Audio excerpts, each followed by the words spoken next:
Did President Biden accomplish what he wanted to with his speech, and what was that?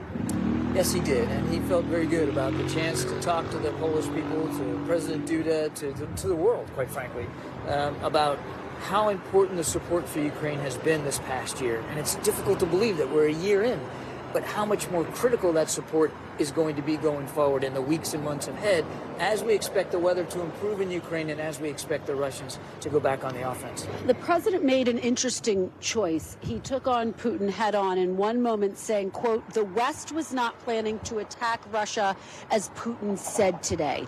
Why did the president decide to directly counterpunch Vladimir Putin? Because this has been false rhetoric and propaganda, quite frankly, that Mr. Putin has been trying to get out there since before he invaded on February 24th, claiming that Russia was at risk, that Ukraine was planning some sort of an attack in Russian-occupied Ukraine, that this was about an existential threat to Russia, to the people of Russia. And it's just false, Kristen. There's just no truth to it. Ukraine posed no threat to anybody, let alone Russia next door.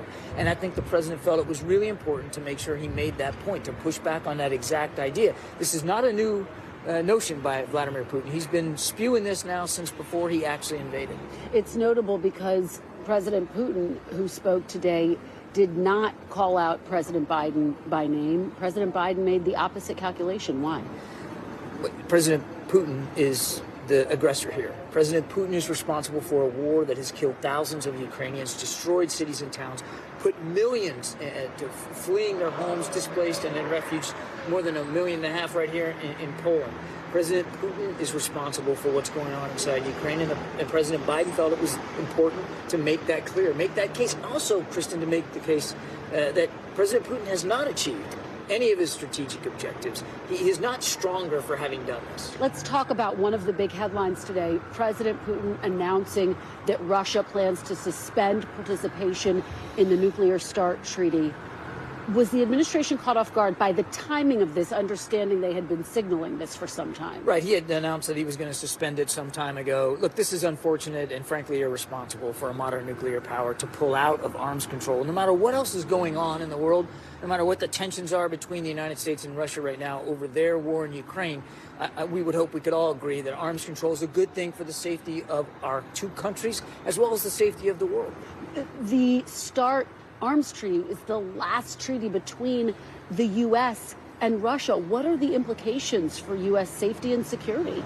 I hope the American people understand that we are continuing to monitor Russia's nuclear posture as best we can. And we see no indication that Mr. Putin plans to use nuclear weapons or weapons of mass destruction of any kind. We're watching this as closely as we can. What I can also say is that we haven't seen anything that would cause us to change our strategic deterrent posture. Well, let me ask it this way. For Americans who are sitting at home and who are worried that this may mean that Putin is more likely to use a nuclear weapon, the fact that he's suspending Russia's participation in the START treaty, what would you say to those Americans?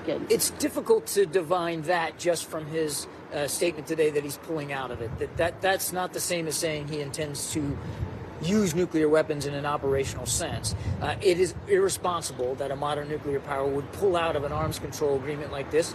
We were dedicated to it. We extended it as soon as we came into office. We're gonna look and see what his statement today actually means. What does that mean? You're going to look at it. What actions is the We're going to US try to take? determine as best we can what exactly Mr. Putin means by his statements today. But again, I think it's important to remind we are comfortable with our strategic deterrent posture and our ability to protect the American people, to protect our allies and partners. We're very comfortable with that, and we haven't done anything that would change that posture just based on today's announcement. Secretary Blinken warned his counterpart there will be serious consequences if China provides lethal aid to Russia. And yet his counterpart is in Russia as we speak. What do you make of that? Well, each nation has to speak for themselves in terms of their bilateral relations. It is not helpful to see that China has not yet come out and condemned this war and tried to hold Mr. Putin to account. We would want them to make that choice, to join the rest of the international community. Now, I won't get into what the consequences might be, but we are going to watch this very closely to see what they do. Thanks for watching our YouTube channel. Follow today's top stories and breaking news by downloading the NBC News app.